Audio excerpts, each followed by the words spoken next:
सर्वात पहिले बघा ही पिन आहे, या पिनला या सीलने इंटेक केलेले आहे. ओके, सर्वात पहिले काय करायचं, हे सील आहे, हे सील तोडायचं. सील तोडलं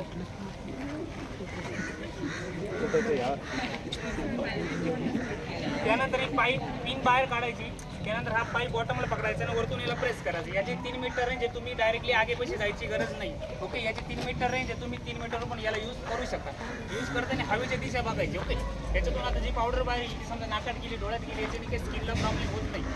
नॉर्मली आपलं पिण्याचं पाणी येतं ना, त्याच्याने वॉश करून घ्यायचं. ओके, आता बघा सील तोडलं, ती काढली.